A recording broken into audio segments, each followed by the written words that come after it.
Hello race fans and welcome to round 5 of the Porsche Club of Great Britain Sim Racing Championship, live here from Road Atlanta, a proper favourite amongst our drivers in this championship, and tonight they get their teeth into 2 sprint races. It's going to be a whole lot of fun. Hello, it's Peter Mackay here alongside my broadcast colleague Chaz Draycott in the RaceSpotTV commentary box, ready to take you through the action here at the top of Porsche Club of Great Britain Sim Racing. Chaz, we're back at Road Atlanta. We know how much the drivers love it, almost as much as we do.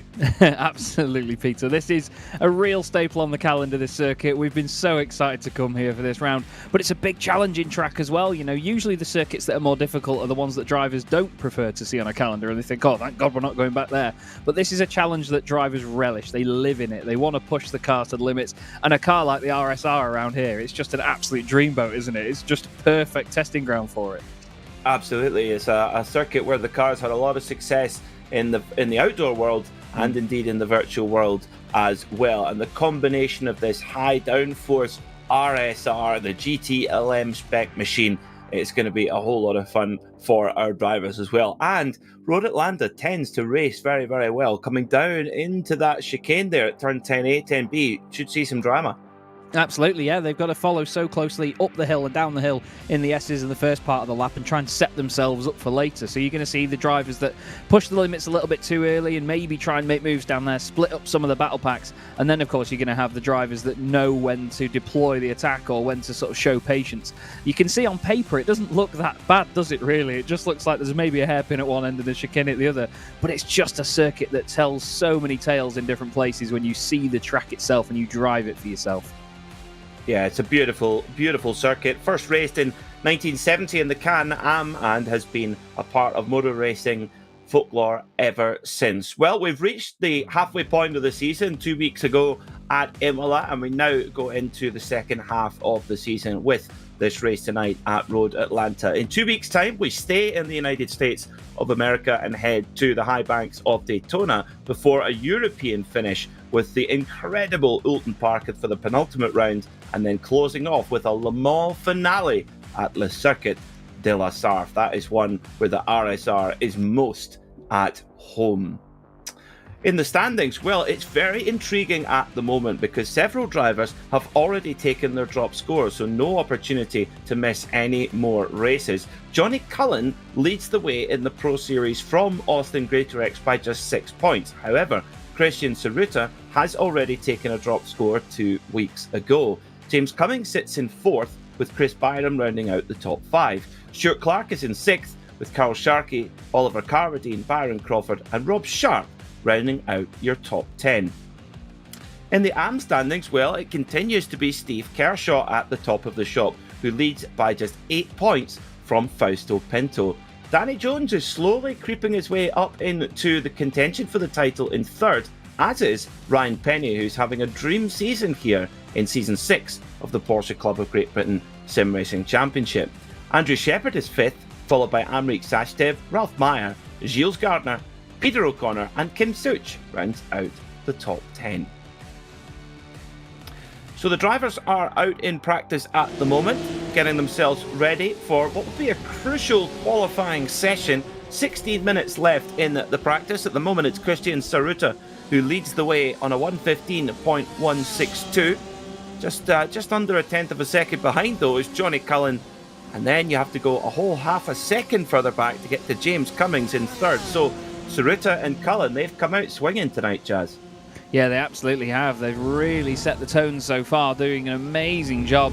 It's mad to see that much of a gap between drivers, to be fair, but still after that, you know, it's ridiculously close through the rest of the field. Stephen Kershaw doing a great job at the top of the AMs once again, just ahead of Danny Jones. Those two still fighting for that title. Here is Stephen Kershaw now in the sort of factory colours, but still with the pink pig element on it as well. We love that livery here on RaceSpotTV. Fausto Pinto's having a good championship though so far, you know, and admittedly he was a little bit too flamboyant for his own good in previous seasons. You know, you could see his development though as he was getting faster and faster and more consistent as a driver. He's worked on it, especially in the SRM GT4 Challenge. He's been doing well there, but now he's just an absolute star of the show. He's been brilliant to watch. Very entertaining. He's a lovely bloke as well. Very enthusiastic is Fausto. But look at this man. The flying bogey at the top at the moment, Peter. Christian Cerruta missed out last time. Had no points to his name. And here he's back now to make sure that he stamps his authority on this championship. Yeah, he has stuck that authority to the wall in that flying bogey. And you look on the roof, there's a special message as well. Pick it, lick it, flick it. That is the ethos of the flying bogey, Christian Cerruta, and it's working this season. He has been on it all season long. Had to miss last round for work commitments 2 weeks ago, so he has used his drop score up, whereas the others, Greatrex and Cullen, they've yet to use a 0 drop score. They don't have to. If they turn up for every round, then they will hold a little bit of an advantage with the drop scores, but I believe Austin is due to go to Zandvoort and Zolder on a double track day trip in his GT3 RS. So, I mean, if you're going to miss a round, that's quite the way to do it. I mean, yeah, I've heard people miss rounds in sim racing championships for all sorts of reasons, as you can imagine, but to be able to go and do that is quite the reason not to go sim racing for just a few weeks, to be honest. Here's one of my favourite looking cars on the grid, the Orberis racing machine of Rob Sharp. Rob's an absolute star in himself, another lovely bloke in the paddock. It's always good to have a chat with him, and he's got this glorious looking machine. And he's doing quite well in the pro class as well. He's another one, really, that he's always under the radar, not just in this championship, but in others that I've seen him in as well. And he's just always improving and always getting quicker, grabbing podiums here and there. He's become a bit of a star of the show in himself, hasn't he? Yeah, he has, yeah, and is in the top 10 in the pro standings, which is no small feat at all. Coming down into 10A and B. This chicane was put in back in 1997 prior to the first Petit Le Mans when Dr. Don Paynos bought the circuit and spent a lot of money on getting it up to scratch, and remains a real jewel in the crown of the global endurance racing calendar. The first ever winner here at Road Atlanta, Tony Dean, won it in a Porsche 908/2, and his son Richard runs United Autosport. There's connections everywhere in motorsport, isn't there? Yeah. It adds up, there's a massive web of people in motorsport, and that's what I love, is how it all interconnects and how it all works.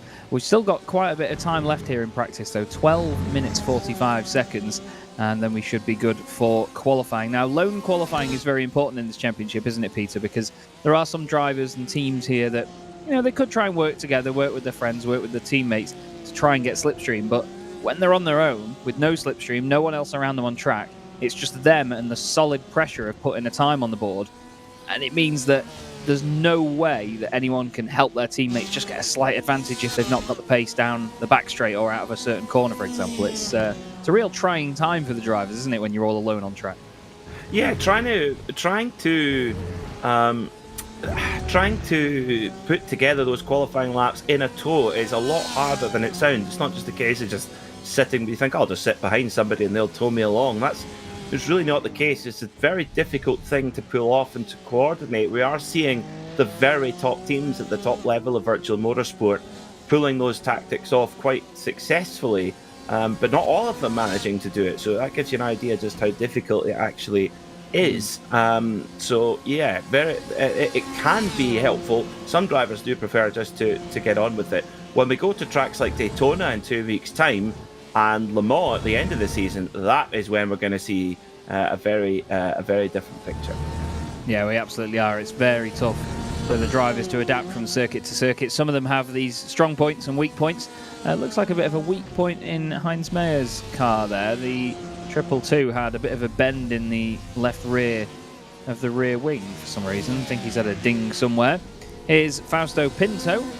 He's just gone second fastest in the AM class in this practice session. That'll give him even more confidence going into the next session. Love the look of this car as well. The spec map, very shiny as well. Looks tasty indeed.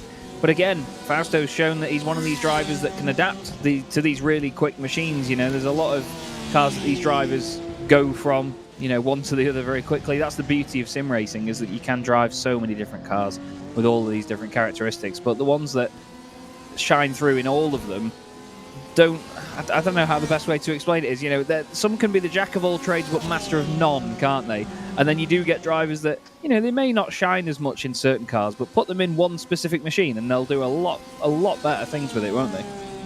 Yeah, they certainly will. Well, the AM class, it's incredibly tight. Kershaw, Pinto, and Jones all cover, the top three covered by 700ths of a second. That's remarkable in practice. So we're on for a thriller, I think, in the AM class. The hooking up that qualifying lap's going to be really important. It's just behind Fausto Pinto in the, as you rightly say, Chaz, a very shiny Dempsey Pinto racing machine. Saw Ceruto warming up the tyres there, perhaps preparing for a quick lap. At the moment, he has just around 900ths of a second advantage over Johnny Cullen.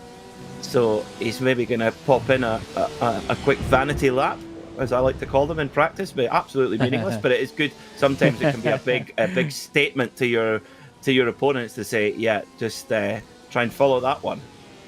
Yeah, we say something about swinging parts of your anatomy around in practice sessions, and I think, to be honest, a lot of the drivers like to do that. I know drivers, and I'm sure you know them as well, Peter. These drivers that they'll take all the fuel out, they'll go and bang a lap in just to scare everybody, but it means nothing because it doesn't mean that everyone else won't then go to qualifying and still try their best and throw a time on the board. You know, it's not like they're going to go, oh, he's quicker than me, I'd better slow down by half a second. It doesn't mean anything at all, but it still makes it entertaining for us because sometimes they can be a bit of a red herring and we may not know. You know, we join these sessions not long before we go into qualifying, and there could have been laps set an hour ago, maybe half an hour ago, that were done on next to no fuel, brand new tyres, just to set a benchmark to sort of chase down. And then some of these drivers, you know, within that top 10 could be outside of the top 10, even in the sort of 20s by the time qualifying gets there, with that one lap to get it done. Well, this is the thing here. You can be really tricky. You can be really clever because the Porsche Club of Great Britain Sim Racing Championship runs on a fixed setup. What that means, folks, is that the drivers will always leave the pit lane when they come and reset and they go back to the pit lane. They will go out with new tyres and a full tank of fuel. However, if they go out into practice, run that fuel load down, drive into the pits, don't reset back to the pits, drive into the pits, and just throw on just tyres, then you can do a low fuel tyre run. It means you've got to be in for the whole practice session, and if you want to put that big statement lap in, then that's the way to do it. I will admit, Chaz, we did consider that for qualifying in the Daytona Classic as well, and it didn't really work actually. You have to actually drive the lap. That's the bit where it fell apart. Ah, right. Yeah. To be fair, I could pound around and take all the fuel out of it, but that's all I'm good for in a race car, really. Yeah, do the donkey work. Yeah, I could use the fuel, but when you need a fast lap out of me, there's reasons I'm a commentator, let's face it. But still, we've got these gorgeous cars before us on the circuit. Johnny Cullen's very striking CXR machine, car 666. He was a star last season as well in the Cup car. He's doing just as well this season as well. But I tell you what, no matter where he gets to in this championship, he may be at the top by 6 points. He will still be ruining that first round where there was a car off in front. I think it might have been Rob Sharp that just kissed the wall and had a moment, and then Johnny clattered into him. Wasn't really anything either of them could do, to be honest. I think it broke something on Rob's car when he hit the barrier. But all of a sudden, Johnny found himself in the path. And it's moments like that can determine a championship. But usually they're sort of in the middle towards the end. But with that being the first round of the season, he was instantly on the back foot, wasn't he? Yeah, absolutely. It was on the back foot from there, but has recovered very nicely. And the thing is, if Johnny Cullen completes all of the rounds and scores good points from now until the end of the season, you know, if his drop score is better than Ceruto, that gives him an advantage as well. Christian Ceruto's drop score is a fat 0. A big fat 0. So for Johnny Cullen, if he can actually score points on his drop round, he's not dropping as many points when you do the drop score, if that makes sense. So that was in one of the other series we broadcast here on RaceSpotTV, the World Touring Car series that decided the championship. Ross McFarlane won 2 seasons ago. It was just that his drop scores were better, and that made the difference as well. Whether anything Ross McFarlane hasn't won? I don't think so. I think he wins the Paddock Tiddlywinks competition as well, just out of just pure patience and strategy and guile. Well, it's what we call a Turkington-esque performance, isn't it? I mean, if He you is look at very Colin, Turkington, yeah. If you look at Turkington in the British Touring Car Championship, he's not the one that's up there at the front all the time, winning every race and being the most exciting driver on track, but he wins championships because he knows how to do it. You know, it's not about sending it for an extra position at a random race in the middle of the season, Ash Sutton. But you know, he's just one of those guys that's got the patience at the right time. Chris Byram just shows us here, though, how easy it is to get it wrong. Lovely slow-mo shot there by Connery, our producer. And it's just that curb can unsettle these cars so easily. There's so much downforce and aero magic going on with these machines. Oh, he's unlucky with how it hits the wall. But it can happen in the blink of an eye like that, can't it, Peter, with curbs like this round here? Oh, yes. It's down those S's. You really are hanging on by your fingernails through there. So, yeah, it certainly is tricky. That's for sure. I was actually thinking, we got through the two really difficult corners, the first corner and the second corner. I mean, the first one's so easy to just overstep the limit because you're trying to just be as brave as you can. You're psyching yourself up. You're going, oh, come on. Oh, and you're using all that aerodynamic grip there, and then up right over that blind crest. It's like you're driving up over the top of the trees and then whoosh over the curb. Saruta giving us a perfect demonstration there of how to do it. But we see many incidents here, especially in the annual Petit Le Mans, where you have a multi-class sports car championship with prototypes and GT cars coexisting, and often they don't coexist very well down those S's.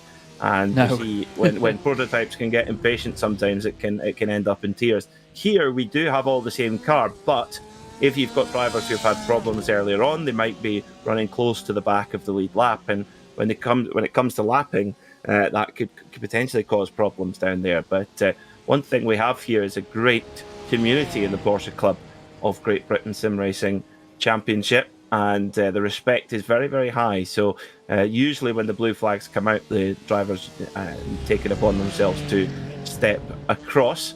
Just 3 minutes left in practice before we go into qualifying.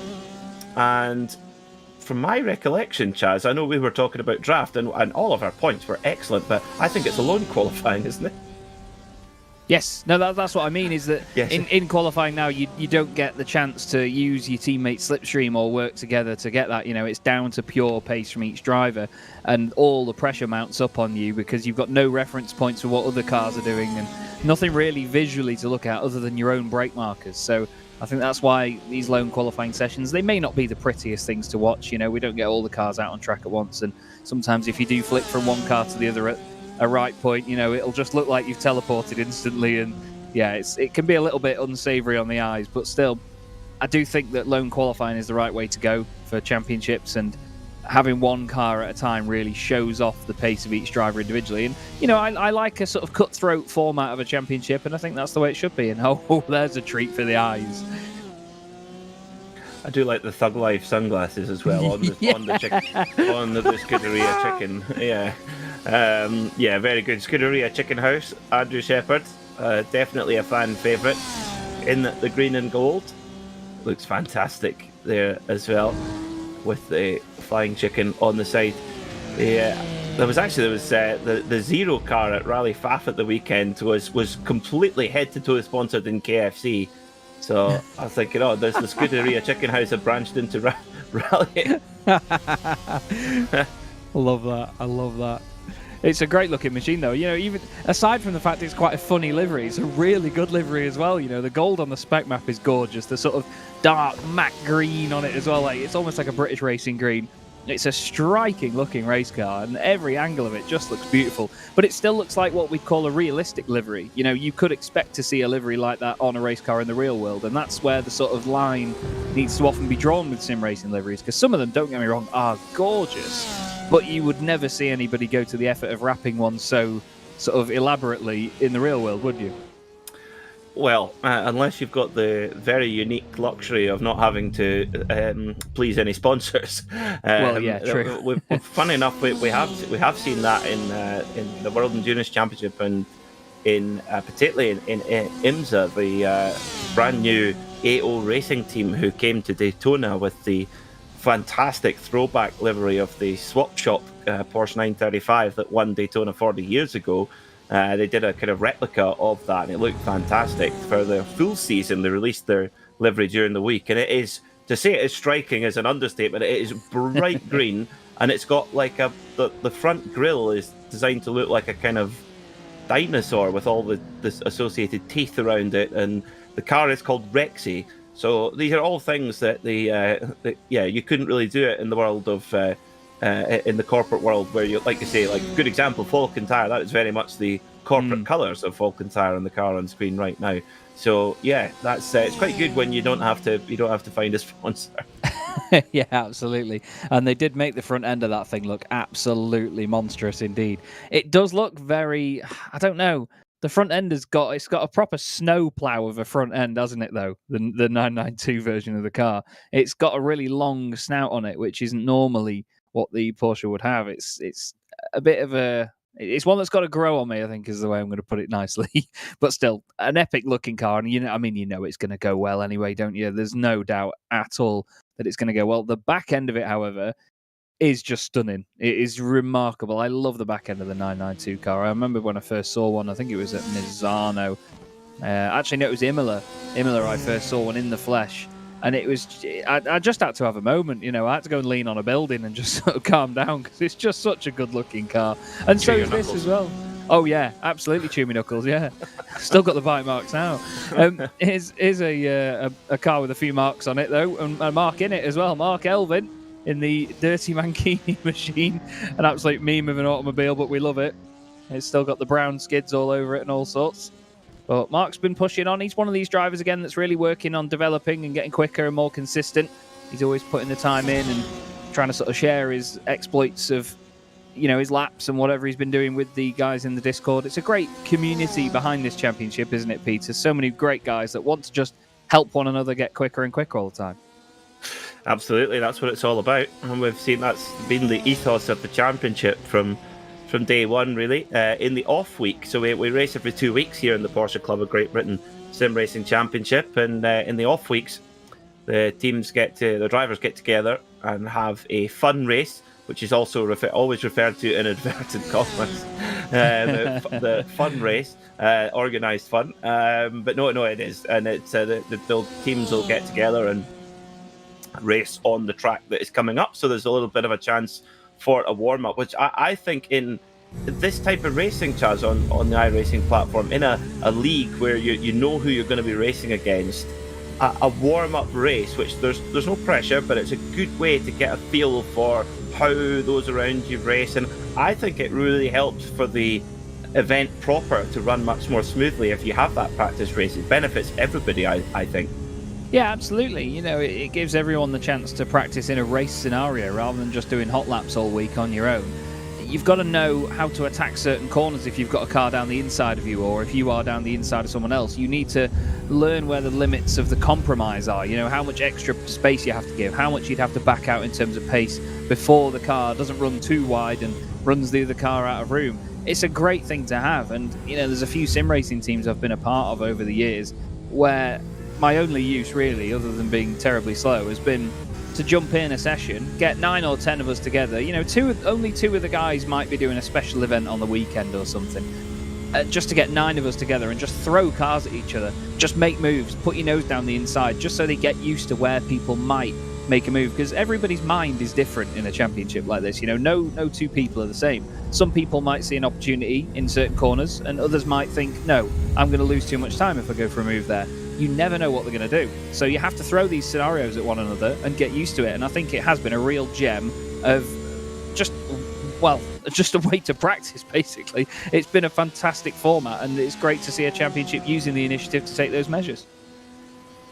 So Stephen Kershaw goes on to his fast lap then. Let's see what he can do. Johnny Cullen fastest on the times at the moment, 1:15.0. That's a rapid lap straight out of the box from Johnny Cullen, delving right into the depths of the performance of this 911 RSR.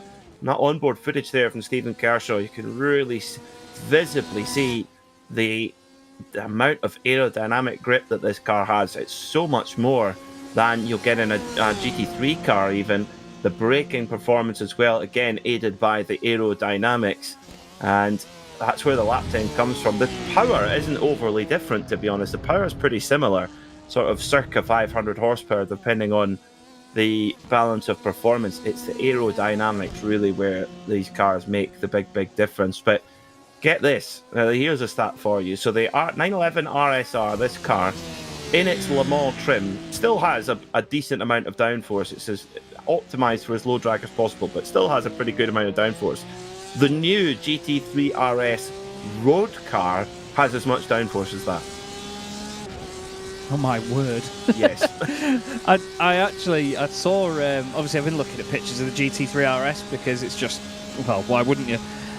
There was a picture of somebody parked behind it at the lights the other day in traffic, and it was the Adler tagline: "Surely a wing like that isn't legal," or like, "How is this thing road legal?" The wing on it is enormous. Like, we all know it's a big wing anyway, but when you see it in context amongst other cars, it's just absolutely insane, the size of the rear wing on it. But I love that. I always have said, and I love a touring with you, Peter. I agree with this. I saw Chris Harris posted his yellow touring GT3. I think it's a 991.2 that he's got, yellow on silver wheels, amazing.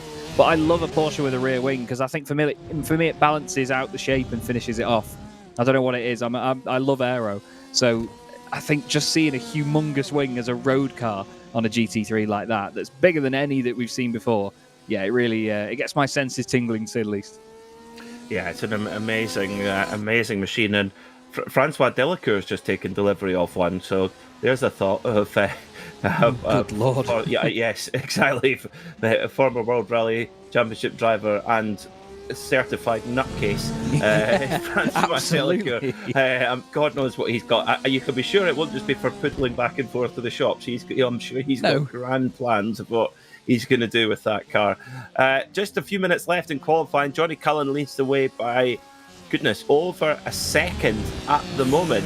No time yet, from what I can see, by Christian Tsuruta. Well, he has set a time, but it's not indicative at all at 119.5. Here he comes now to the line. This is a bit more like it.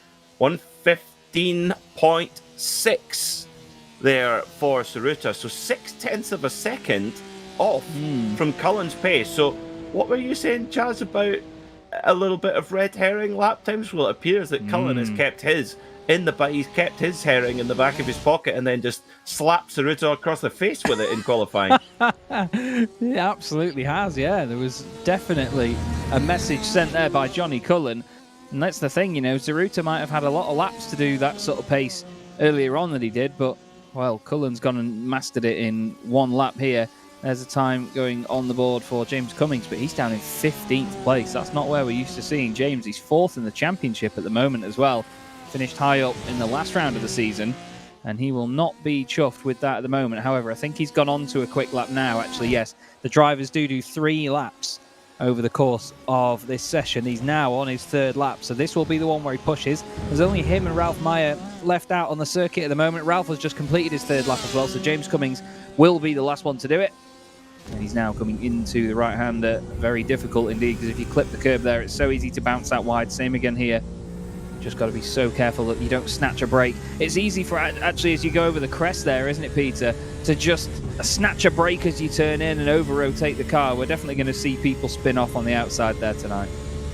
Yeah, no question about it. Of course, this car, it has all the gizmos, but one it doesn't have is anti-lock braking. You're on your own, and it is easy to lock the wheels up as well. So getting the brake bias in just the right position is important to make sure that you're ready for that as well. James Cummings looking very smooth. Let's see what this lap is going to be. Very tidy there through that final section. Over the line he comes, 115.9. That's much more like it. Chips a second off his fastest time and goes to 3rd quickest. Quicker there than Rob Sharp. Good qualifying from Rob Sharp as well. Greatorex, Austin Greatorex has already come in to make his characteristic excuses. Forgot the update.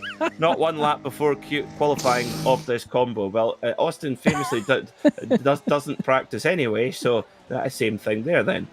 Austin, I'd like you to know I had no part in that. The thoughts and opinions expressed by Peter McCarr do not reflect those of Chaz Draycott or Chaz Draycott Media or RaceSpotTV. Don't go for Connery either. Yeah, I'm out my own island there. Well, the The flying Calippo, James Cummings, that was ice cool under pressure there to get that lap in. Oh, flipping out, Peter. What are we doing? Still, I think James has been fantastic so far this season. He was midfield for a lot of the earlier seasons, and he's really come alive in this car for this championship, and it's great to see it. He's a really enthusiastic guy, and he's always getting involved in the Discord and making sure that he's involved in any sort of chatter that's going on, and he's putting his ideas out there. And he's one of those drivers you really want in your communities because he does put that 2p in, and people that contribute to the communities like this are the best ones to have around. So he's the final driver to complete a lap in this session. Third on the grid for him, with Rob Sharp alongside him on row 2. That's going to be very tasty indeed. But to be honest, I can kind of see the top 2 running away with this one.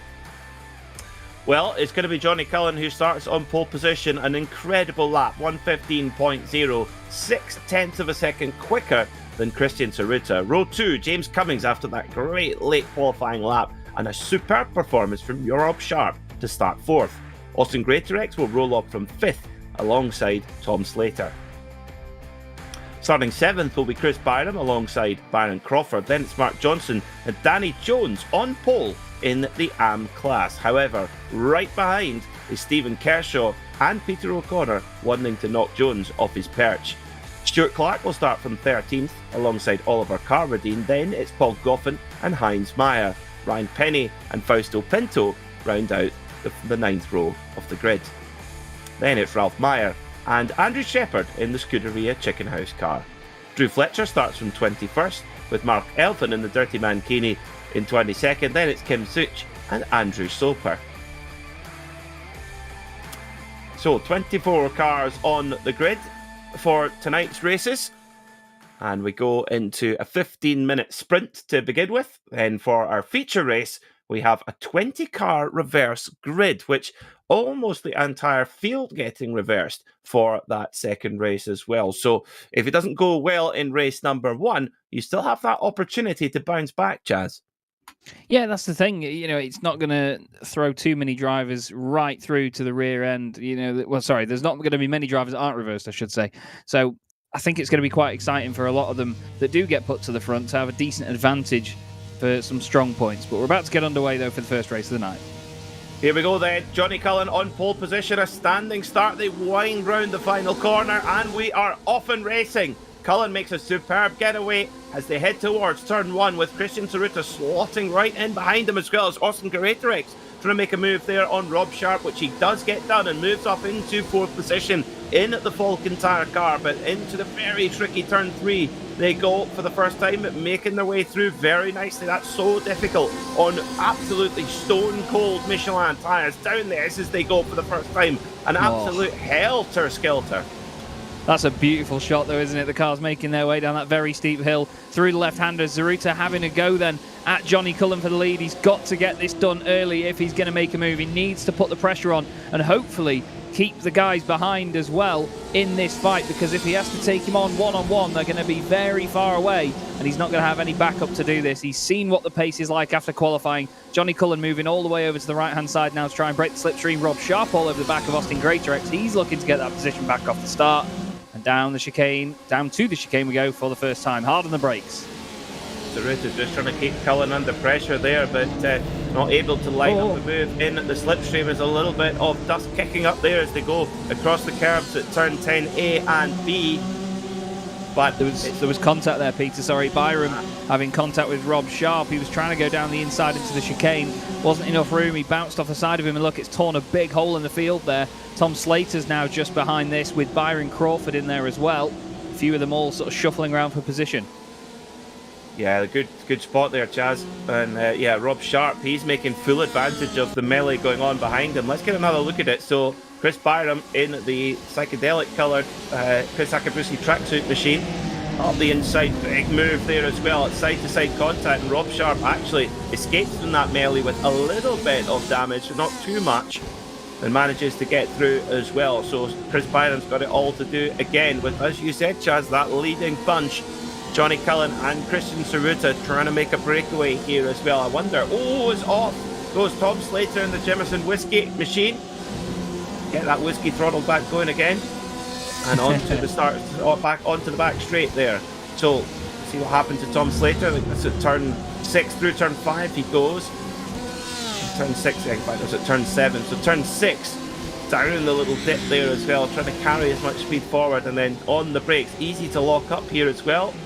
And that's exactly what happened. Yeah, just tucks that front right wheel, just locks it up a bit, and Ralph Meyer, he has to go through.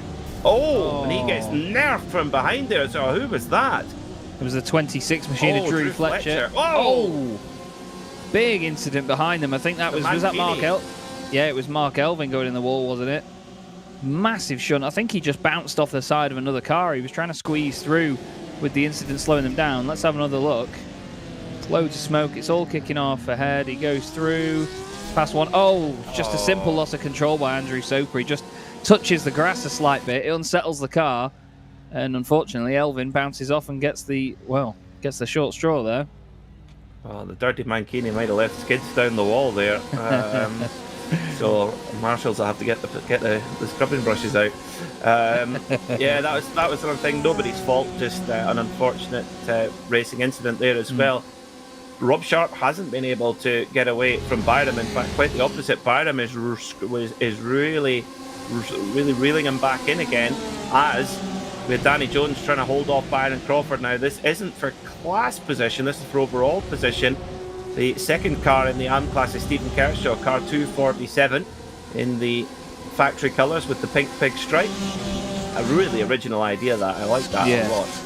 Very, very cool. It's almost like a play on a VAR as well, with the, 555 down one side and strike down the other, but it's much more integrated, I think, this one, you could say. Yeah, I do like that. It's a really good-looking machine. It's important now, though, for Danny Jones to hold Byron Crawford off. You would think, well, don't bother fighting him because you're in the AM class, Byron's in the Pro class.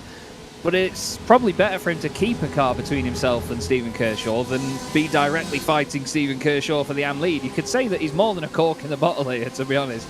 It's more like a cork in the water tank, to be honest with you. There's so many of them piling in behind, but still, he's doing a great job of holding them off. Bit of a lock-up there, actually, by Byron Crawford. That could open the door now for Stephen Kershaw to come through. He's got another pro driver then between himself and Peter O'Connor, who's now third in the AM class. Mark Johnson is the number 44 car in 10th position. Here comes Stephen Kershaw. A lot of slipstream being generated here. Moves out to the left-hand side, down the inside of the blinds to go car. Is he going to be later on the brakes? Is he going to be able to slot his way in? He's not. He slams on the brakes harder than normal. Byron makes the corner and Kershaw holds himself up, if anything. And Mark Johnson has come through as well. He doesn't make a move, though. Doesn't get a chance to benefit from it. But look at that. Danny Jones now, suddenly, he's absolutely gone. Yeah, ironically, Stephen Kershaw, Danny Jones' AM class rival, is doing him a huge favour here by holding both of them up as well as they go for a Kershaw really in a hurry, trying to make a move there at turn 1. That's a big move as well, and Byron Crawford closes off the move at turn 3, which again is a very risky move indeed, as well as the 44 of Mark Johnson watching all this going on with the very patriotic Stars and Stripes livery for our stateside swing that we have over the next couple of weeks here in the Porsche Club of Great Britain. We go to Daytona in 2 weeks, another classic venue, completely different in character, could not be more different than this, than this circuit. And goodness me, you're going to be getting a fair amount of drafting going on when we go there to Daytona, and on the brakes in these cars going into turn 1. It's a tricky one, very, very tricky. So just coming up to half race distance of this 15-minute sprint, and it's Johnny Cullen who leads at the moment by 0.8 of a second from Christian Saruta, who in turn has another couple of seconds back to James Cummings in third, who has a second or so over Austin Raterex. Sorry.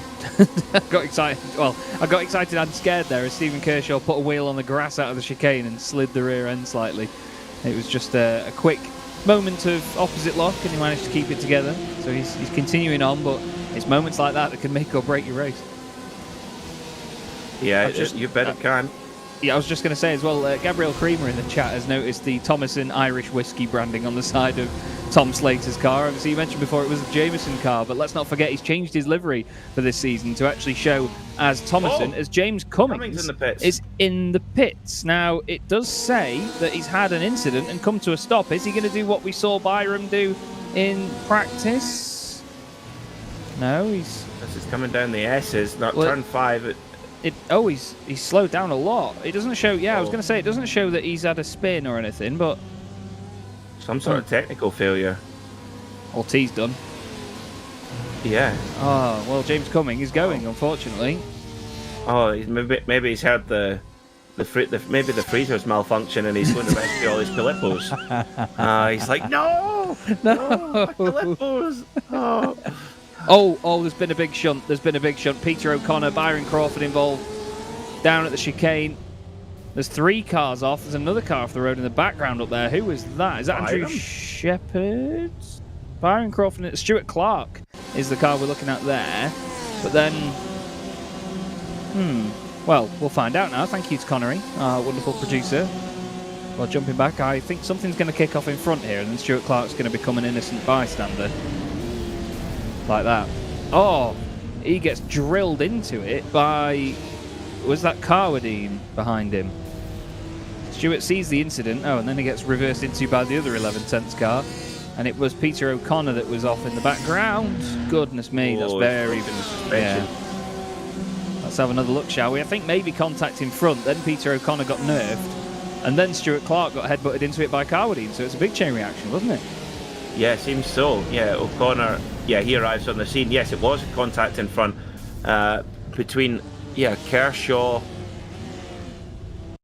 Would that have been Johnson? Johnson, as well? yes. Yeah. So, that's right. So Byron Crawford's on the inside, Kershaw on the outside, and then Johnson's going to try and go up the middle here as well. So Kershaw goes in. Crawford, it's a big move from Crawford. Gets it to, a little bit too ambitious there from Byron Crawford. That is such a classic turn 10AB incident here at Road Atlanta. You just think, I can outbrake him. Oh, and then then you're like, oh wait, no, I can't, and it can end up being relatively harmless, or it can end up in a huge pileup like that. Unfortunately, it was the latter. It just seemed like it was. Sorry, go on. That does mean that Danny Jones has a pretty handy lead then in the AM class. He's got 4 seconds back to Mark Johnson, who's in the Pro class. Then it's Carwadine, then it's Kershaw. So, in fact, Danny Jones he's 6 seconds back to his nearest rival. So this is going very well out west for the Haribo Bear. He really is. He's doing a great job. But at the moment, Rob Sharp just got past Chris Byram as well for 4th position. Mark Johnson and Oliver Carwadine here, the 2 pro drivers, in amongst some of the AMs. Kershaw still second. Heinz Meyer now in 3rd place in the AM class, ahead of Ryan Penny and Fausto Pinto.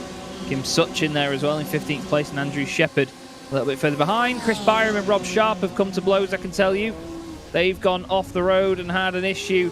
And once again, Chris Byram is at the... Well, he gets the short straw. And it just seems like Chris never has any luck with incidents. Let's see if he was the cause of it or whether it was a mistake by Rob that he then got caught up with. Let's have a look. Don't forget the 2 of them made contact earlier on in the chicane. He sends it. Oh, well, he went in too hot, and I think they both went in too hot there. I think he tried to outbrake Rob, and Rob was already braking a bit late anyway, wasn't he? Yeah, very much so. Yeah, very much so. They both ran on too deep there, and Byram came off worst. So that Sharp carries on. Danny Jones now up into 5th overall. So a great run from Danny, one of the drives of the season so far.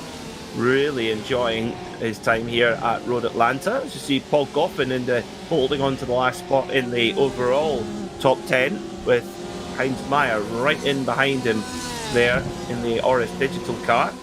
The 222 with quite a lot of rear damage, it looked like there, after 12 minutes of racing. So there's it's really been pushed in, hasn't it? Goodness me. And Ryan Penny not too far behind there. He's in 12th. So he'll be hoping to try and pick up any scraps that might well come his way. Mark Johnson and Carwadine now shuffling about over 6th position, with Kershaw not able to break his way through these pro class drivers. And it's frustrating in a multi-class setup when you feel like you've got pace to go and catch your front-running class rival, and then you're getting held up in guys who are meant to be in a higher class than you, and you can't get by them. Yeah, it can be quite frustrating to say the least, and that's the thing about multi-class racing. There's so many emotions that the drivers can go through at both ends of the scale as well. You know, you can fly through the slower class and you think, right, this is why I'm in the pro class, and it can be a weird little confidence boost mid-race. But then other times you can be in the pros, obviously on paper, and then get caught up with the AM drivers in front of you, and it's very frustrating. And it's frustrating as an AM driver as well, because you've got these pro drivers that want to be impatient and feel entitled to be ahead of you, and you're thinking, well, no, I'm as fast as you, I'm just going to stay in front of you. Why would you try and bully me off the road? You know, it can go both ways. God, I sounded like I really opened a sort of suppressed memory there of being in the slower class, didn't it? But, you know, it's just one of those things in multi-class racing that drivers have to be prepared for and have to overcome in the long run. I think we're going to get 2 more laps to go now, Peter, although I say that Johnny Cullen is already a quarter of the way round his 11th lap of this race. He's absolutely on a mission. Yeah, he's flying. So there goes the move. Then, in fact, no, excuse me, that is a car dropping back. That is Meyer dropping back into the clutches of Ryan Penny in the Japanese-sponsored Yost-style car, trying to make his way through on Meyer, who definitely does not have an optimal aerodynamic setup on that RSR, having been shunted from the rear at some point in this race. We didn't catch it on camera, but that can't be helping. And of course, that rear diffuser is so important to the aerodynamic performance of the car. That's why this car, the RSR 17, is mid-engined rather than the traditional rear engine, which the RSR 14 was. In fact, though, the rear engine layout of the RSR 14 did help that car to win overall above all the prototypes at the Petit Le Mans in 2015 with Nick Tandy and Patrick Pilet. That rear engine grip and an amazing Michelin wet tyre did the job that day. And Patrick Pilet still wins the car, which I thought was quite cool. Oh, that is cool. I like that. Now, I think Meyer's damage actually came from the incident at turn 7 earlier in the race. I think he got hit from behind by... I think it was Drew Fletcher that gave him a bit of a tap when there was a bit of a check-up in the incident earlier on. So it was on that left rear, and then it just spat him to the right-hand side of the road, unfortunately. So I think that's where the damage came from. Cullen has certainly done the damage at the minute in terms of championship points. He's ahead of Zaruta, and practice hinted to us that it may have been the other way around. He's not dropped Zaruta, though. That's the thing. You could argue that Christian's still there because of the slipstream, but at the same time, we know how fast Christian is. He's absolutely rapid. Both of these drivers are. Same with Austin Greatorex as well. He's 8.5 seconds back off these guys, but he had to fight his way through from a few positions down earlier on in the race. The timer has hit 0 now, Peter, and into the chicane for one more time comes Johnny Cullen for another impressive result.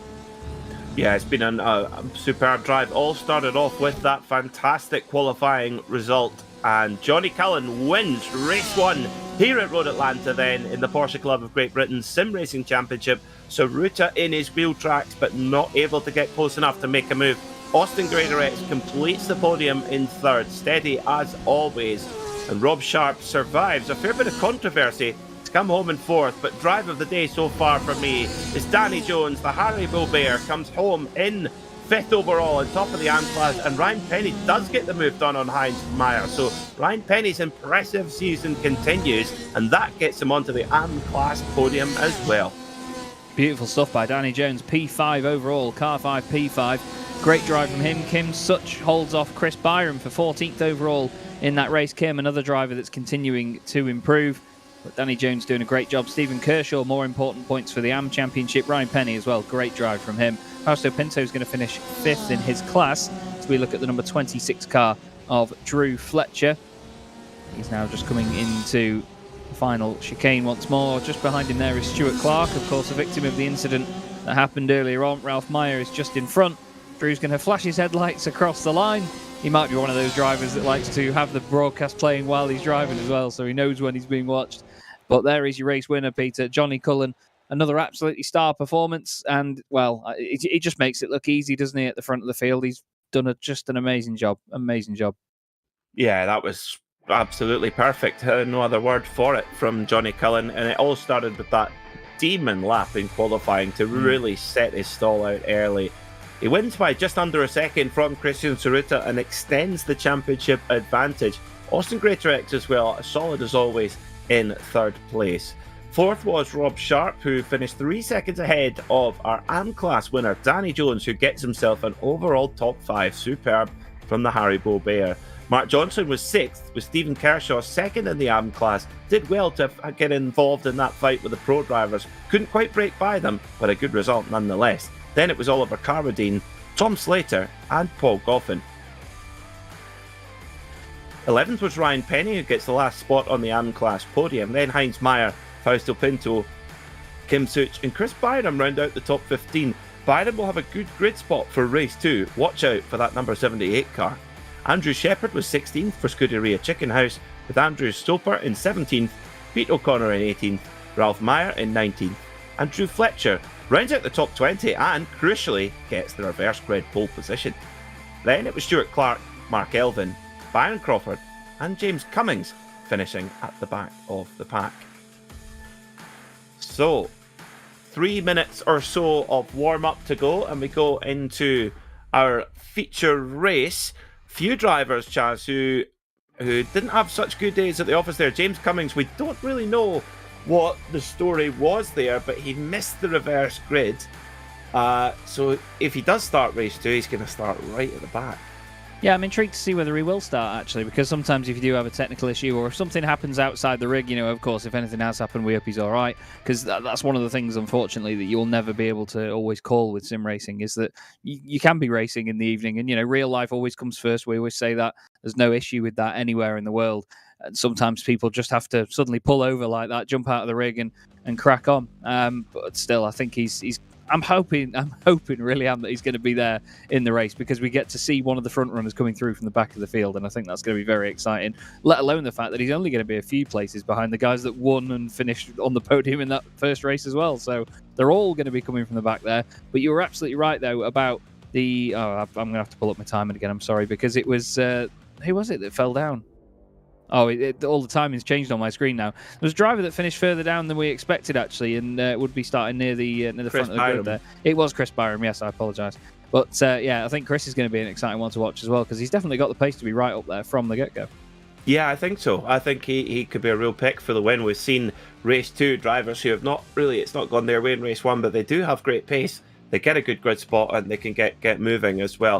The thing I also love about race 2 is we have some hero performances from the AM class. If drivers get a good grid spot and they make the full use of it, it's brilliant to watch.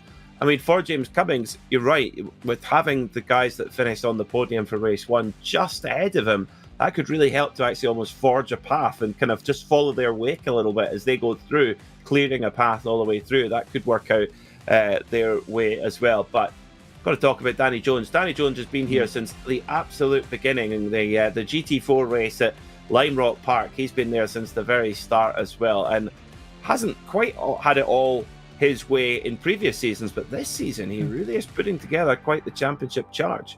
He is, and it's great to see it. There's so many fantastic drivers in this championship that we've seen before that just haven't had the luck. They haven't had the consistent fortune and been in the right place at the right time. There's always been drivers where no matter what they do, I mean, look at, was it Gavin Halls in earlier seasons, he was always in the wrong place at the wrong time. He was always involved in incidents that happened in front of him, and he just always somehow got caught up in them. Danny has been one of those drivers as well. He's been always fighting, always consistent, but then he just gets a tap here and there when he's trying to avoid an incident, or he has a little tiny moment. It's always the little details that can make someone's championship like that, and it's great to see that Danny's having the turnaround this season, so I hope it continues to go well for him.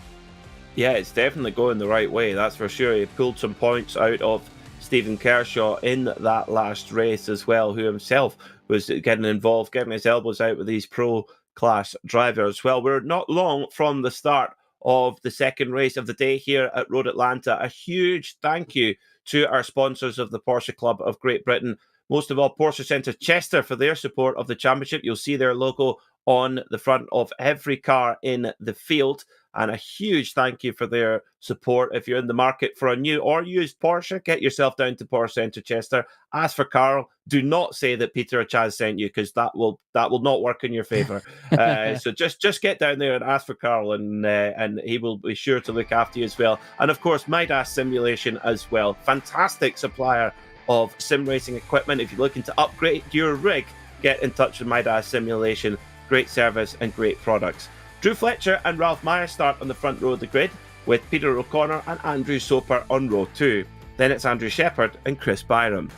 Row 4 is Kim Such and Fausto Pinto, with Heinz Meyer and Ryan Penny rounding out the top 10. Then it's Paul Goffin and Tom Slater. 13th is Oliver Carwadine, with Stephen Kershaw and Mark Johnson rounding out the top 15. Then it's Danny Jones starting 16th, with Rob Sharp and Austin Greatorex on row 9. Row 10 is our top finishers from race 1, Christian Saruta and Johnny Cullen. Stuart Clark will roll off 21st alongside Mark Elvin. Then it's Byron Crawford and James Cummings starts from the very back of the grid. The revs rise then, ready to go here for the feature race. Oh, it's a false start for Stephen Kershaw in the back of shot. That will be a drive-through penalty. Oh, a disaster for Stephen Kershaw, but off they go nonetheless. Down towards turn 1, 3, 4 wide. Gonna have to sort themselves out as well. It's a big move there from O'Connor. What a move that was. Whoa. Wow, I mean, he had a bit of a dodgy start and nearly had incident with the car on the right. Look at him. He's already going for the lead. It's an amazing start by Peter O'Connor. Incredible stuff. Absolutely incredible. It was almost like he sort of started like, oh, God, sorry, we're getting underway, are we, boys? Then all of a sudden he just shifted up again. No, big shunt. That's Goffin and Johnny Cullen. Johnny Cullen's involved. Austin Greatorex only just gets clipped by Stephen Kershaw there, but there was a massive hit into the barrier there for Goffin. Oliver Carwadine is off the road as well. Goodness me. Well, we kind of expected some sort of incident down in the S's, Peter. And Zaruta's having a problem as well. He's just started dropping down the timing, but this is all how it all came about, though. 3 wide. Oh, dear. Oh, Cullen just really taking a move that was not there on Goffin and really triggered a huge incident when Greatorex gets put hard on the wall. Kershaw's disastrous race gets even more so with connection there with Greatorex. So Cullen's got damage on the car, arguably not very much though. This is what happened to Saruta, all on his own. All on his own. No. And then, Beth, that's, front left corner, straight into the wall. That's not going to be good. So Saruta's surely going to have to come in and get a fast repair. Looks like he'll be able to do so. Well, just as I say that, he carries on. Oh, and Rob Sharp problems as well. What a chaotic first lap, Chaz. And they're all big hitters at the top of the pile as well. No one wants to get championship points out of this one. It's crazy. Is it just going to be an innocent mistake on his own? It is, isn't it? He's just going to clip the curb. Car goes one way, then, oh wow, it goes one way and that's it. Hopefully he doesn't hit anything. He hits something soft and only just gets away with it. Has to then get it moving. You've got to be careful with that as well, actually. If you do clip the corner on the edge of the barriers like that, then, you know, you can smack it against the tyres and it'll sort of glitch inside it sometimes, and iRacing does not favour that. But look at these pair at the front. It's two very bright and colourful machines, actually. Chris Byram and Drew... Where's Peter O'Connor gone? I think he's had an issue. Yeah, he's out, showing us out the race. Oh, man. Oh, dear. So Peter O'Connor, what a start to the race for Peter O'Connor, and then all going to pot. Chris Byram from 6th on the grid. Well, he's made full use of that. He's forged to the front. This is his opportunity. Get some points on the board. Remember, Chris Byram came into this round 5th in the championship. So a win here would really work well. Well, we've seen Austin Greatorex win every reverse grid race of the season. I think that's going to be a tall order this time around. This is Peter O'Connor's incredible start. Oh, incredible. He just threads his way through like they're all in GT4 cars. He does. It was amazing. Then round the outside at turn 3. I mean, great respect to Drew Fletcher as well there, because he didn't let the car bobble out wide, and that was really good stuff from Drew, because it's so easy to push too hard in the opening lap and think, nope, you're not coming through. But yeah, he's completely out. Zaruta's come into the pits to try and get his damage fixed. But yeah, it seems like, unfortunately, there is no such effort now from O'Connor to continue on in the races. Oh no, Kim Such and Ralph Meyer. Kim Such and Ralph Meyer have come to blows somewhere around the circuit. I think it's just down at turn 6, isn't it? There they are, both getting back on, or trying to. The cars look very broken. See how it all unfolded, Peter. It's certainly a lively start to this. Byron Crawford's gone back to the pits now, I'm afraid. Wow, it's all kicking off. Yeah, it certainly is. It certainly is. That was really low percentage move there from Kim Such. That's sloppy, to be very blunt. Taking both of them out into the barrier. That's not so good. Not so good. No, I think that was a bit of inexperience showing through there, wasn't it? Just a little bit late on the brakes, but didn't quite get the reaction to sort of try and collect it, and unfortunately just slamming on the brakes just meant the car went in a straight line.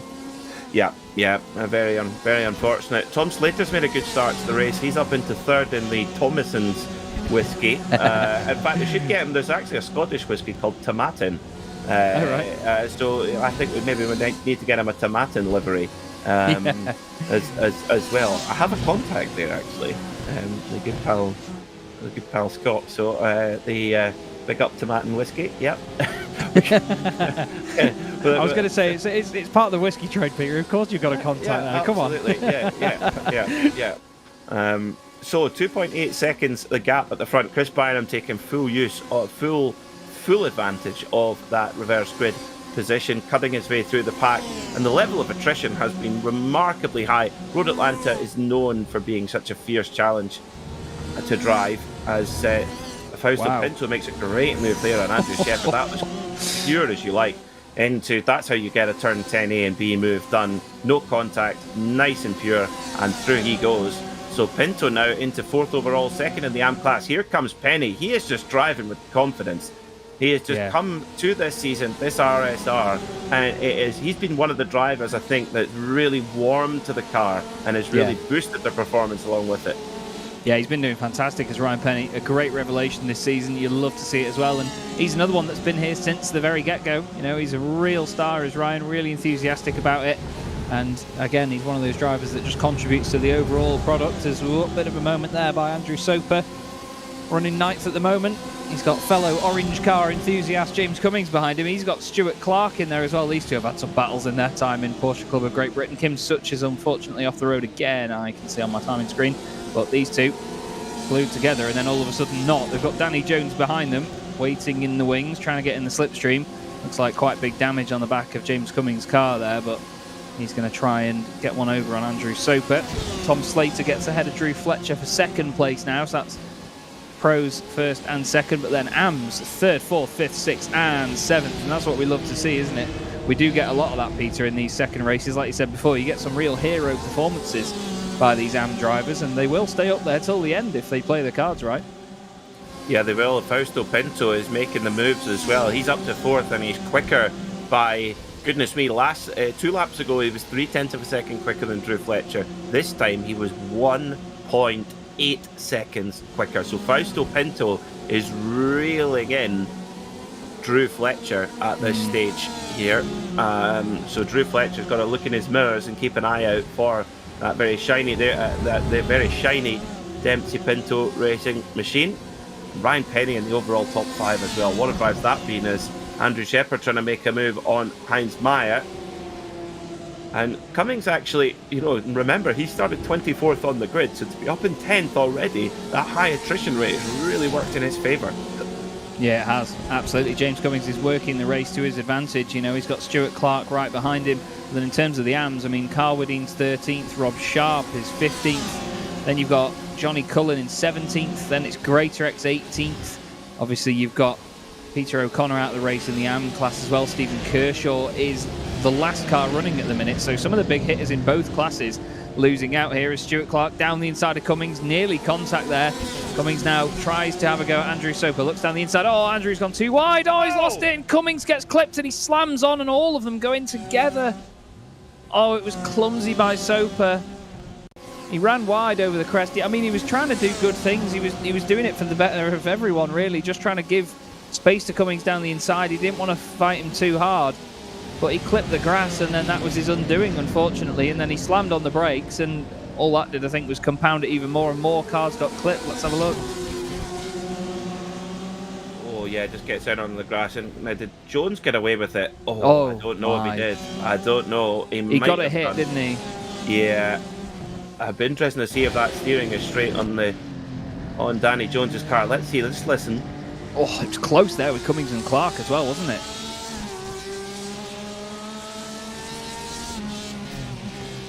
Yep. Oh. Yeah, I think there was a slight contact there. How much of it? I think it's just luck of the draw. If that's going to have an effect on the performance of Danny Jones' car. He carries on for now.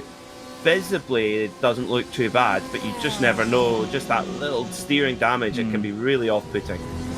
That was a scary, scary moment, though. And like I say, hats off to Andrew Super, because he was trying to do what he could to just get out of the way and not fight these guys too hard. But unfortunately, in the end, it was his own undoing, I'm afraid, and there's no two ways about it. Now, though, Danny Jones has got Stuart Clark and Oliver Carwadine behind, not in the same class as him, but they're going to start fighting by the look of it, and I don't think that's in any choice of Stuart Clark. Carwadine looks down the inside, has to back out of it, suddenly loses about 5 car lengths, and the battle will not resume for the next couple of corners. All of a sudden, Danny Jones makes a mistake, and then Stuart Clark goes through. It's amazing how it goes one way, then the other, isn't it, Peter? And again, now Carwadine looking down the inside. Flipping out, this race is bonkers. It's like someone's rolling a dice every lap and just making up the outcomes based on certain numbers. Yeah, it's been crazy, that's for sure. We're only 10 minutes in as well. We've got 15 minutes to go. Chris Byram leads the way by 4.4 seconds now, with Cummings going out there, and to be honest, with Cummings having a night to forget here at Road Atlanta, he only had a 3-point advantage over Byram in the championship, and Byram's in the lead at the moment as well, so Byram looking in a strong place to catch up some points as well. In terms of the top runners of the championship, Cullen, Greatorex, Saruta, they've all had a shocker here, so this is why you don't want to have a fat 0 for your drop score. This is exactly why, and this is where for Cullen and for Greatorex, if this happens to be their drop score day, well, they're in a better position. Of course, we do know that Greatorex is due to miss a round, but I don't think Cullen is due to miss a round. So, could that be pivotal in the outcome of this championship? It could be. Certainly could be. That's the thing. You never know at this stage, because it's when we get into the latter stages and you see certain details from drivers and you see certain moves being made, and people even backing out of moves that they might not normally make, and that's when you know that the championship is really changing. So I think we've definitely got a lot to, what's the word now? Oh, it's completely gone. I've had a complete brain fart. I know. It's gone. Your brain's pontificated away. Oh, I'm so sorry. It's melted like James Cummings Calippo. It's completely gone. He has definitely had a Calippo melting night. He has. Oh no, Stuart Clark's. Oh, he's burnt the Rusty's roast. Oh dear. Stuart Clark, then big damage. So coming down through the helter skelter. Danny Jones right in behind him. Now he's going to get up over the curb here at turn 5. No, it's turn 6 next up then. So these cars remain much more planted through turn 5 and through the bumps there as well, with that aero grip that they have. And then, just gets a little bit too greedy into turn 6, and the rear comes around. Danny Jones misses another incident there as well, moves up another position. So it seems that whatever contact Danny Jones did have, it's not holding him back too much at this stage, as Stuart Clark has to come to pit road to pick up the spare car. Yeah, he's not having that bad a time of it, is Danny Jones, in all honesty. He's missed a few scary minutes, but he's done a solid job of continuing on. It's a shame, though, for Stuart Clark, and you've got to think, was the damage that was on the left rear of that partly to blame for what happened? I don't know. It is a sensitive car to stuff like that, but I think it's, like you said before, Peter, it's luck of the draw as to how it looks compared to how it actually feels to the driver. Sometimes it can look all right to us, and it doesn't look that battered, but the car feels absolutely horrible to drive, and sometimes it can be quite the opposite as well, can't it? Indeed, yeah, absolutely. And Fausto Pinto making a move here, trying to take the lead of the AM class and get on the overall podium. Pinto's been chasing Fletcher down hand over fist over the last few laps. Ryan Penny is setting a good pace as well. There he goes, just to the back of shot in the pink and white Yost throwback car, and he's in for a shout of this AM class win as well, and just driving with such confidence. It's great to see. But Fletcher hanging on for now from Pinto. Last time by 0.4 of a second in the favour of Pinto over Fletcher. So it's game on with 11 minutes to go. But Fletcher seems to have actually responded a little bit here. As soon as Fausto Pinto's got close in the mirrors, Fletcher's gone, better hit the afterburners here and get a shift on. And the gap goes back up to nearly 0.7 of a second, up to turn 6. Braking as deep as you dare into there. We've seen a few drivers get it wrong there, and then all of a sudden got to get it slowed down again. A bit wide for Fletcher. Pinto able to get the gas on that little bit earlier as they head down this long back straight. So long that former owners of the circuit, the Whittington brothers, used to land their aircraft on this back straight. It's so easy to do that. Yeah. Yeah, As you do. Yes. I wonder if you can do that on Microsoft Flight Simulator to do a Whittington. I'll have to try it later. You need to try it, yeah. I'll have to try it, yeah. I was literally on it today, actually. I was talking to Connery about it before. I mean, it's one of those things, you don't really want to land it on a curved surface, but at the end of the day, if it's long enough, you can. The RAF actually used to show off their Jaguar fighter aircraft by landing them on the motorways between bridges as well, just to show how well they could land in short distances, turn around and take off again. I'm sure that Drew Fletcher's hoping, and he's a pilot himself actually, I'm sure he's hoping that Fausto Pinto will turn around and then take off again, because he is really, really hanging on to him here, to be fair. He's just going to want Fausto to have some sort of error or just feel a bit of dirty air, but look at that. On the brakes there, he's a lot more confident, maybe a bit too confident, but that's the tiny moments that can make or break a race. I grabbed hold of my desk then, Peter. I'm not sure about you, but I certainly had a bit of a minute myself. Well, I have to say, the mic was opening and I was loading in the cassette of Pinto's Off there, because goodness me, that was close. That was close. If that looked relatively innocent, folks, I can assure you that wasn't. Fausto Pinto hangs on by his fingernails there as well, but he's keeping Fletcher under pressure. It's now a drag race down the back straight, side drafting away, trying to get that move set up into turn 10A and B. He's going to have to be later on the brakes than Fletcher. Is he going to be able to do it? They hit the brake lights at almost the same point. Oh, and Pinto just lets off the brake. Very clever. Fletcher can't get it stopped in time. And now Penny's going to have a move in the 99 car. Fletcher goes, no, you do not. And so Fausto Pinto onto the overall podium. And in terms of the AM Class Championship, that move could be huge, because Stephen Kershaw, well, he's right down the order. He's in 20th overall at the moment. So Fausto Pinto could be taking the lead of the AM Championship here in the Porsche Club of Great Britain Championship Season 6. Well, it's again going back to whether these can be pivotal moments in the season, whether it does turn back around later on in the championship. But Ryan Penny has been so entertaining to watch. He really has. And it has been, well, it's just heartwarming to see these drivers developing, getting quicker and getting more consistent. We've been with them since the very first season, Peter. Oh, there's a moment for Fausto. Sorry, apologies, Drew Fletcher. My bad. Yeah, I've got completely wrong car. Just overdriving a little bit, I think, just under pressure. And here comes Ryan Penny. He's got a great run, and Mark Johnson's taking no prisoners as well. He's trying to tuck in behind Penny and get that run as well. Now, can Penny outbrake Drew Fletcher here? They both hit the brakes, very similar time. But again, Fletcher has to give best as well. So dropping position there to Ryan Penny. And, well, the bad news continues, because he's got pro driver Mark Johnson right on his tail. Yeah, that's the thing. They've got no rest absolutely at all anymore, and I don't know what that sentence was. I can only apologise. There's no moment for rest, basically. Penny is now going to just hope that Drew Fletcher does have a bit of a battle with Johnson, and then Meyer. Drew's going to want to hold on to that AM podium, of course. There you can see the difference between the drivers, though, further up the road. Tom Slater in second place. Chris Byram, 4.6 seconds clear at the very top. Here is Mark Johnson in the Stars and Stripes livery, chasing down Drew. Drew just isn't as confident through there by the look of it, is he? He's on the brakes a little bit longer just to make sure, but better safe than sorry through a corner like that, because all it takes is one lap where you push a little bit too hard, you're over the exit, and it's a blind exit as well. It's terrifying, especially in a car like this that's as easy to unsettle over the curves. And it'll just take one bounce and suddenly you're in the barrier, and that's it, night over. So I think I'd rather brake a little bit more and for a bit longer, just to make sure I don't go flying off wide and over the hill. Yeah, absolutely. Well, we've already seen one car be put into room 101, or the Shadow Realm as it's often called. Poor old James Cummins getting sent into the car park. A mistake there for Johnson. And I don't know if he caught the rear of Drew Fletcher or not, but Fletcher in the wall there as well. Johnson getting back up to pace as well, so a bit of a mess again at turn 10A and B. Let's go with Mark Johnson and see if there was contact there with Fletcher, or with Fletcher did it all on his own. So Johnson getting a good run in the slipstream here as well. And if you listen, you'll probably hear him lock up here.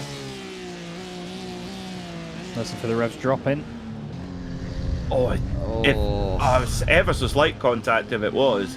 Yeah. Hard to tell from that angle, but it was minimal. Dear. Minimal, yes. Definitely minimal, if any, there as well. But for Johnson, has to try and get back up to speed again. Your leader, Chris Byram, has managed the gap beautifully at just around 4.5 seconds for most of the race from Tom Slater, so is really driving well under that pressure. It just feels like the race goes on forever when you're holding that sort of lead. Further back, well, definitely a difficult race for our front runners in race 1. For Cullen, Greatorex. Cullen's got his way up into the top 10, remarkably. Greatorex into 13th. Saruta still in 15th as well. So they're all making their way through piece by piece, but not easy. No, absolutely. I mean, one of the most difficult things about sort of multi-class racing like this, when you've got drivers around you in such quick succession, is that you have to be patient, because some of them are so much slower than you. You know, with no disrespect meant at all, but there can be a big difference in pace, and it can be so hard to sort of develop and adapt to the pace of the cars around you and in front of you, and have to sort of break that bit earlier and be patient in getting past them. Because even sometimes you can think that you're being as patient as possible, but you can still ram into the back of them or have problems, or, you know, they can maybe get out of the way of you and then have their own problem, like we saw with Andrew Soper before, trying to move out of the way of some of those guys. It just happens so quickly. So it really is a minefield for incidents when you're coming through like that. But still, that's what makes a championship like this so exciting, Peter, because there's no guarantee that everyone's going to have the same race every time. Definitely not, that's for sure. It's certainly unpredictable. That's why it's great to watch, as Danny Jones allows Rob Sharp to just nip through there. So Danny Jones, again, playing the long game. He's had a pretty eventful race all around him. He is still keeping going, though. A very slow lap by Danny's standards on the last lap. A 1:21. Wow. It's about 3 seconds or so off. Oh, and now he's blinked. Oh, dear.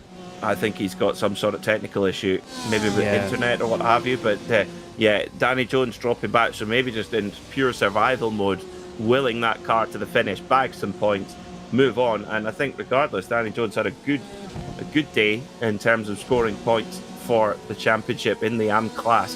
Just under 4 minutes to go then. Byram has increased his advantage up to 6.5 seconds now, so has really turned the screw on Tom Slater, who is having a bit of a lonely drive in the Georgian countryside, with 6 seconds further back to Fausto Pinto, who has 2 seconds back to his AM class rival Ryan Penny.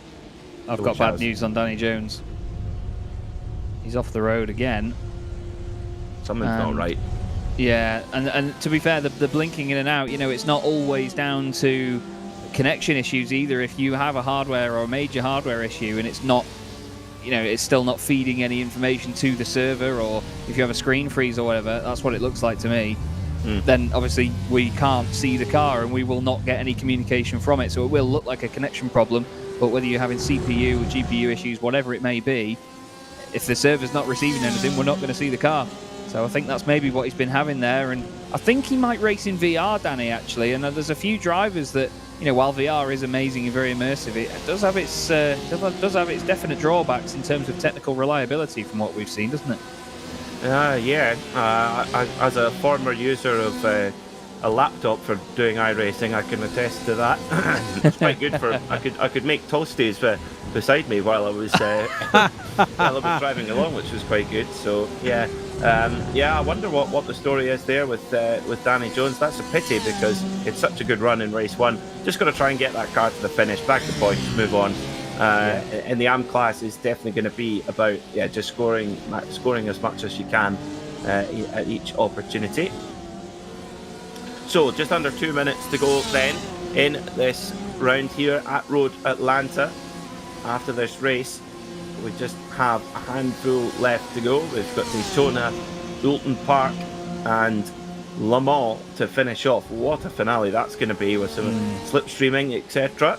And the way the points are at the moment, it's going to be too close to call. I just hope, Chaz, that the last round can't be dropped, so we don't have to get our scientific calculators out to figure out who's winning the championship. Yeah, we'll have to poke Bernie on that one, so we don't have to get the abacus and have to try and figure it out on the fly. Because while it is great because it keeps the championship open, you know, if drivers do have a poor round, it keeps it nice and tight. It can be a real pain in the backside. You know, I remember even commentating on the Sports 2000 Championships, little prototype series here in the UK. We had drop rounds that even went to the final race of the season. So when someone had a bad round, I had to figure out whether they were actually gaining points overall or not. And there was 3 of them involved. And 4 races left to go. They had 2 drop scores as well. And it was just, not having the confidence to declare someone as a champion and have that moment as someone crosses the line, for them to remember as well, because all the drivers love watching these broadcasts back. To not be able to confidently deliver that, it does take a lot away. It's, it matters to the right people, I'll say. Some people aren't bothered by it, but I really do think it's a shame if we don't get that sort of declaration moment, Yes, yeah, very true. It's well, hopefully we won't have to worry too much about that. So just under 20 seconds to go then, and Chris Byram, our leader, holds a 6.2 second advantage. Mark Johnson goes past Heinz Meyer for 5th position overall. White flag is in the air, so Barney showing the field the white flag, meaning 1 lap to go. Final lap now here at Road Atlanta. Byram leads by 6.3 seconds. And Fausto Pinto, we got a battle on here for the AM class win. Fausto Pinto, goodness me, dropped 1.1 seconds to Ryan Penny on that last lap. So Ryan Penny is chasing down Pinto. There he is. Penny is on Pinto like a hot rash here as they come through turn 6 for the final time as well. This is going to go down to the wire between Fausto Pinto and Ryan Penny for the AM class win. Byram is out in front in the pro class. He is going to take the win there. Negotiates the final chicane. He is your winner. In the pro class is Chris Byram. What a drive from him. But the AM class rages on between Pinto and Penny. Is Penny close enough? No, Pinto's just that little bit better through turn 6 and 7 as well. And Penny has a go. Penny has a go, braking late as well as moves going on further back. As Carvadine making a move on Heinz Meyer. But it's going to be Fausto Pinto for Deputy Pinto Racing who wins from Ryan Penny. But what a late charge that was from Penny, Chaz. Yeah, that was excellent stuff to watch. Great entertainment. Really well done to all of those guys for giving us such a solid race.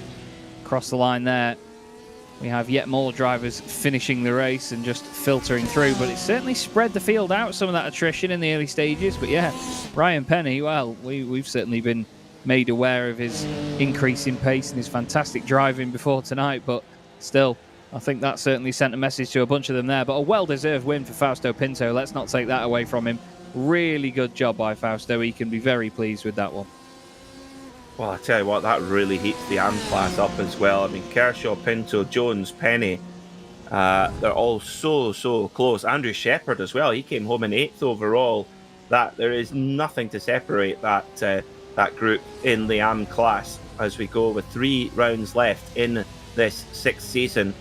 I'm going to stick my neck out here, Chaz. I think this has been my favourite PCGP season yet. A, for the RSR, but B, for some of the racing that we've had across both classes.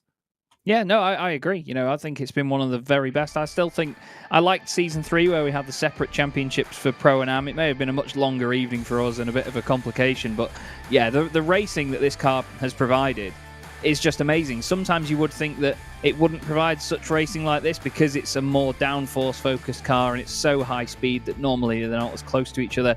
But I think it's been excellent. It really has. It's been a great move to this car. It raised a few eyebrows at first, but it's certainly showing a winning formula. You bet it has. Yeah. Well, Chris Byram, a superb drive from the Fresh Prince of Bel-Air to win by 6.6 seconds from Tom Slater. And Fausto Pinto resists the pressure from Ryan Penny to get the overall podium and the AM class win. Mark Johnson closes out the top 5 with Oliver Carvadine in 6th. Then it was Heinz Meyer, Andrew Shepherd, Johnny Cullen. Good recovery from Johnny Cullen after that early incident, and Rob Sharp in 10th. Austin Greatorex was 11th, again a good recovery, with Drew Fletcher, Christian Saruta, Mark Elvin and Stuart Clark rounding out the top 15. Ralph Meyer was 16th, Danny Jones 17th, Paul Goffin in 18th, Stephen Kershaw 19th, and Kim Such rounds out the top 20. And last few not making it to the flag: Andrew Soper, James Cummings, Byron Crawford and Peter O'Connor. Well, a dramatic final race here in this 5th round of the season here at Road Atlanta. And for the first time ever, Chaz, the drivers are shy. We haven't got anyone to come in and see us. It's not often that we get that, to be honest with you, is it? It's certainly not. We usually got a really chatty bunch here in the Porsche Club of Great Britain Sim Racing Series, but sometimes, they just have to go and cool down after it. I mean, it's going to be a lot of hard work tonight, or it's going to have been a lot of hard work tonight for those drivers, because it's one of those tracks where even though you've got this really long back straight, it's not quite straight, and there's still a lot to think about with the slipstream from other drivers as well. There's not a moment's rest around there, and I take my hat off to the drivers, because I've tried the Petite Le Mans there. I've tried racing in a lot of different leagues, whether it's GT cars, touring cars, open wheelers around there, and every single time, no matter what you're in, it's a massive workout, and it's a real mental strain as well around Road Atlanta. So they they probably just want to go and lie down and have a stiff drink of some Thomas and Irish whiskey. Only the best. Only the best. We need to get him in the Tomatin. That's for sure. Well, our race winner in race 2, Chris Byram, joins us now. Chaz, over to you with the Fresh Prince of Bel-Air. Thank you very much, Peter. Thank you very much. Chris, very well done, my friend. You must be over the moon with that one. Mr. Motivator indeed. You certainly look motivated for that one, mate. Well done. Yeah, 100% happy with that, even though considering I was in a pretty good position for the reverse grid on at the second race. But I'll take that. It's nice to get a win, especially on my birthday as well. Shout out to me. Oh, good way happy to round birthday. out my birthday, yeah. 34 years young. Well, plenty more years left in the tank, Chris, but still. I mean, what were you thinking coming into tonight? Because did you think that maybe it might have been a bit of a curse that it's your birthday? You think, surely it can't go that well tonight. You can't have it all your own way. I normally go pretty good well at Road Atlanta. I do. It's a difficult circuit for overtaking, and there's always incidents. But I really like Italian American tracks. I seem to go well at those. So yeah. Even more reason to have a bit of the bubbly after tonight. Oh, then, but I don't drink at the minute, so yeah. Oh well, you can save it up for another time and then go hard one. Even I don't know, but still. Yeah, exactly. were you? I mean, you've said obviously American, Italian circuits. You must have been confident coming into tonight. What does the rest of the calendar look like from where you are? Then we've got Daytona next time out, which is going to be a joy to watch, I think. But there's going to be a lot of mind games with the slipstream, isn't there? Yeah, I think so. Yeah, Daytona. I've had good results there before, and plenty of laps doing the 24-hour endurance races there. So I'm looking forward to it. I really, really enjoy this car. I love the feel of the aero and the feeling that it gives you. So confident for all the remaining rounds, to be honest. I think my pace is sort of top 5, and then with incidents, I might be able to pick up a podium here and there. Those are the guys at the front doing 115s. That's just unbelievable, absolutely unbelievable. So yeah, I thought I could be on for potentially a P3. I thought I might be able to catch Austin in race 1, but then I made a mistake and then picked up some damage from Rob, and then I couldn't make any time back up in the slipstream. Oh right. And then I went for a really, really ambitious move, as Casey Stoner said once to Valentino Rossi. Your ambition outweighed your talent, and it definitely did going into that hairpin there. So thank God that I didn't wreck his race, and he still picked up P4. So yeah. Well, it's one of those. I mean, it's one of them tracks where it demands a lot of attacking moves from drivers. It's so difficult to overtake here, and into that chicane, everyone knows it's the prime opportunity. So it's sort of a given that you're going to go for it. And fair play, because you've looked at it in the right way, and I'm sure the stewards appreciate that as well, because you do get drivers that we've all seen it before, where someone will go down the inside. They're the one that sort of has a little bit of a lock up or a moment, and then suddenly they're like, "Why did he turn in on me?"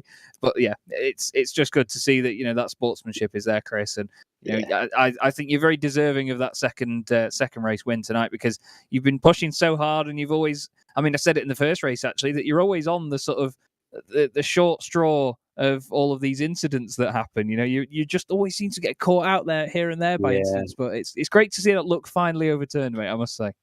Yeah, I just thought second race, if I can just try and get to the front as quickly as possible and get out a gap, and then just wait for the other guys to come through. But then I was watching the standings go in, and I thought, they've not got into the top 10 yet. And then I saw Christian, that he was a back marker, so something must have happened to pick up the top guys. So I thought, right, I'm on for it here. Just try and keep everything in line and build up a gap to Tom behind. So yeah, chuff. Absolutely, Chris. Well, go and enjoy the rest of your birthday, my friend. It's been Will do. fantastic to watch you tonight. Well done on the win, mate, and we'll see you at Daytona in 2 weeks' time. Cheers, Chaz. Take care, guys. Cheers, Chris. Bye. Well, there you go. Birthday boy Byram. What a fantastic time to win a race, eh, Peter? That's a lovely present to yourself, isn't it?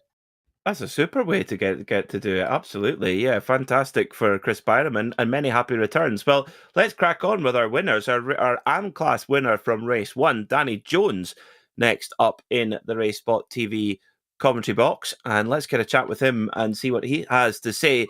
Danny, the Haribo Bear, let's start with the good stuff. Turn one, race 1, an AM class Race win. one. You must be pleased with Yeah. that one. I was very pleased with that, Peter. Very pleased with that.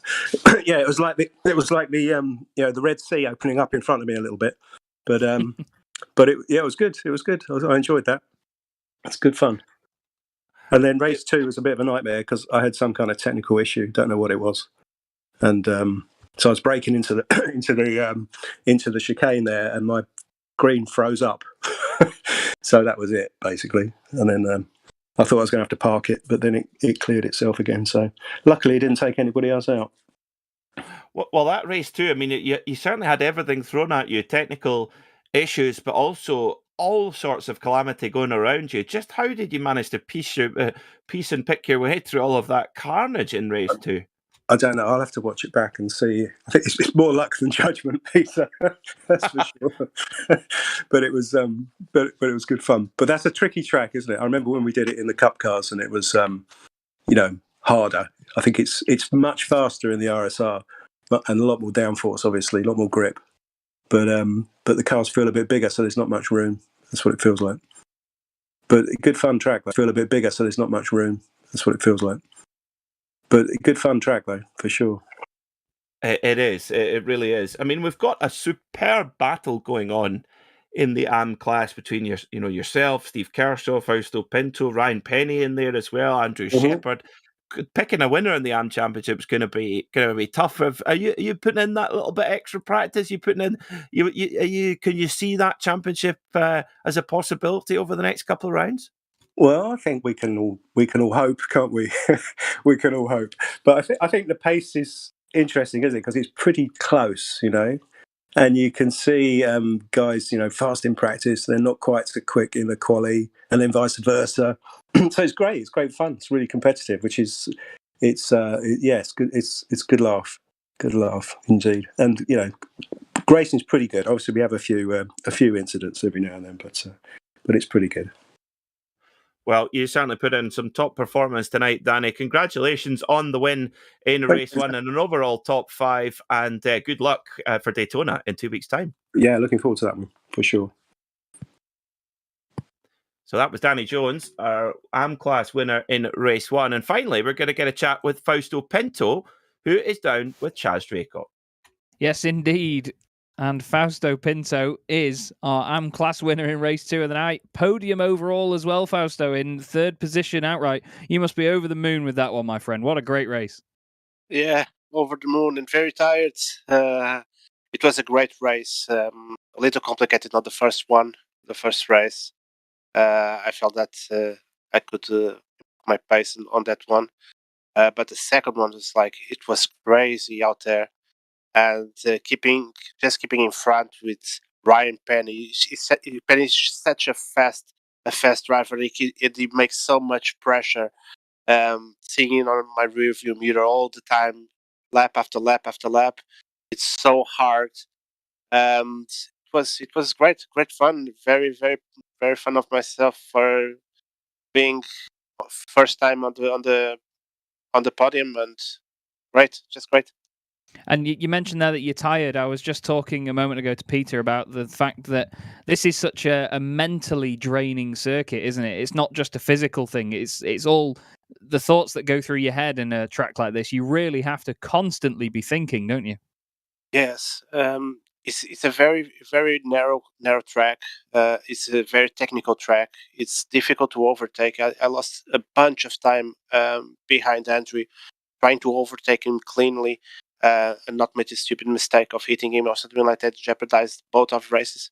But mentally, it's very tough. especially when you got another great driver right behind you, pushing you and keeping you on your toes all over the track. Run off the turn is very, very demanding.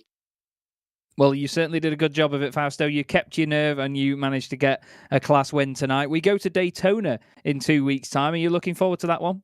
That one I'm looking forward. I love Daytona. It's always a fun track to race on, and it's going to be great for all drivers. I think everybody's going to enjoy Daytona. Yeah, I think it'll be a fantastic meeting as well. Well, very well done, my friend. Fantastic result. Enjoy the rest of your evening, and we will see you soon. Thank you very much. Bye-bye. Cheers. Cheers. Great stuff. Fausto Pinto, very enthusiastic guy, like I say, lovely bloke to speak to, and what a great result that is for him tonight, Peter. A podium outright in the championship and a win in the class. That's awesome, isn't it?